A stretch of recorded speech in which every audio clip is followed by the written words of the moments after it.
बहू अपने ससुराल की जिम्मेदारी पूरी करती है तो आ गया ससुराल वालों की तीमारदारी करके, इसलिए मैं लोकल शादी के खिलाफ थी।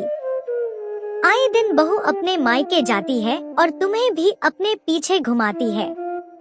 घर में घुसते ही अनामिका जी की कड़क आवाज से अवनी के पांव वहीं रुक गए। उसने जल्दी से चिराग का हाथ जोर से पकड़ लिया। चिराग ने भी उसका हाथ पकड़कर उसे तसल्ली दी और कमरे में जाने का इशारा किया। अवनी को कमरे में जाता देख अनामिका जी ने फिर से कहा, अब कमरे में जाकर पसर मत जाना। कब से भूखी बैठी हूँ, यहाँ बहू के होते हुए भी एक कप चाय नसीब में नहीं है। सुन चिराग, बहुत हो गई सास की सेवा, अब अपने साले राहुल को बोल कि कोई इंतजाम कर ले। मेरे बेटा बहू कल से वहाँ नहीं जाएंगे। शादी के बाद बहू को अपनी सास को ही अपनी माँ मानना चाहिए और अपने मायके वालों से लगाव कम कर देना चाहिए। अरे दिल से मानो तो सास भी तो माँ जैसी होती है।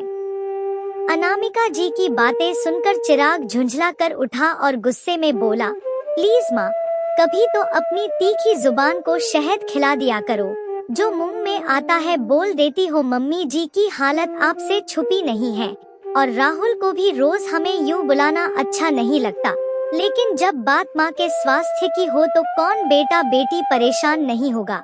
और आज तो सब रिपोर्ट भी आ गई मम्मी जी की। चिराग बोलते बोलते रुक गया क्योंकि उसकी आंखों से आंसू बहने लगे थे।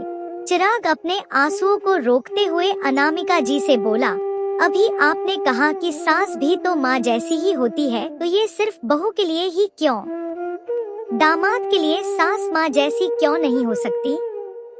बहू सास की सेवा करे तो फर्ज और कर्तव्य की दुहाई दी जाती है और दामाद करे तो उसे एहसान का नाम दिया जाता है। अब मैंने ऐसी कौन सी अनोखी बात कह दी जो तू इतना लेक्चर दे रहा है? ना जाने कौन सा जादू किया है बहू की माँ ने, जो अब मेरा बेटा भी मेरा ना रहा।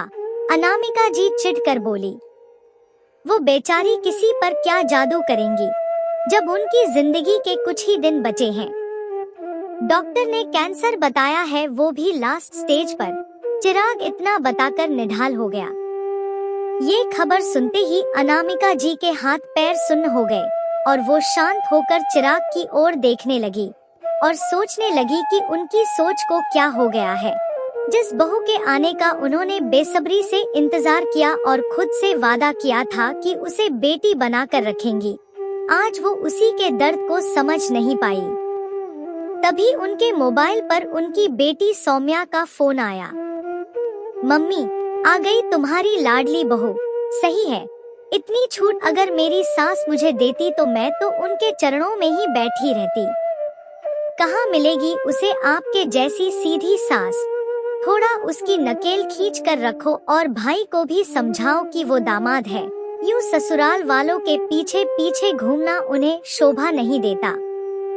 वैसे कहाँ है आपकी बहू? आ गई या अभी भी मायके की ड्यूटी कर रही है? जब अवनी बहू बनकर आई थी तो उसने अपने व्यवहार से कुछ ही वक्त में अनामिका जी का दिल जीत लिया था। उनकी हर बात अवनी पर ही शुरू होती और अवनी पर ही खत्म। ये बात सौम्या को हरगिज गवारा नहीं थी। उसके अंदर जलन शुरू हो गई और एक अजीब सा डर भी कि कहीं माँ उसे भूल ना जाए। इसलिए उसे जब भी मौका मिलता वो अपनी माँ को अवनी के खिलाफ करने की कोशिश करने लगती। उसकी ये कोशिश असर दिखाने लगी जब अवनी आए दिन चिराग के साथ अपनी माँ के पास जाने लगी। अनामिका जी परेशान ना हो जाए इसलिए चिराग ने उन्हें कुछ नहीं बताया था। रोज रोज और किसी भी वक्त बहू के मायके जाने से अनामिका जी भी चिढ़ने लगी और वही चिढ़ अब उनकी जुबान पर आने लगी। बहू के मायके की बात सुनकर अनामिका जी को होश आया और उन्होंने सौम्या से बाद में बात करूंगी कहकर फोन काट दिया। बहू के मन की हालत सोचकर वह दहल गई। सास है तो क्या, सीने में माँ का दिल भी तो था।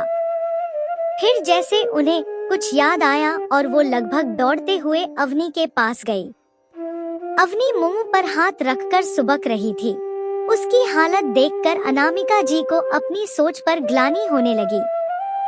उन्होंने बहू को बाहों में भर लिया और उसकी पीठ सहलाने लगी। अवनी भी माँ का आंचल पाकर जोर जोर से रोने लगी। आग लगे मेरी जुबान को, ना जाने क्या क्या बोल दिया।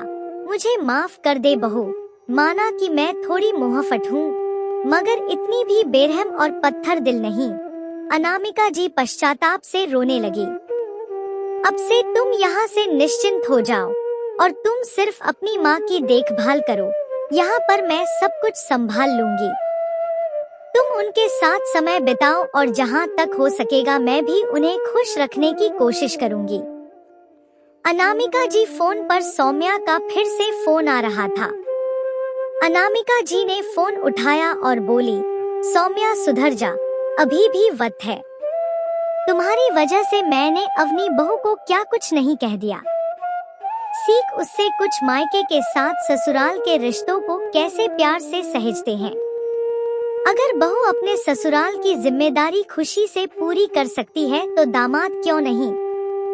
आज के बाद मैं अपनी बहू के खिलाफ कुछ नहीं सुनूंगी। अपनी आदत सुधार ले, कहीं ऐसा ना हो कि मेरे बाद तेरा मायका भी ना रहे। थैंक यू माँ, मुझे पता था कि आप अवनी को कभी अकेला नहीं छोड़ेंगी। चिराग पीछे से आकर अनामिका जी के गले से लग गया।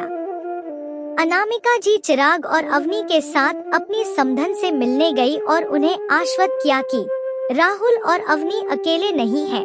उनकी ये माँ हमेशा उनके साथ रहेगी। उनकी बातें सुनकर अवनी की मम्मी की आंखों में निश्चिंता आ गई कि उनका दामाद सब संभाल लेगा।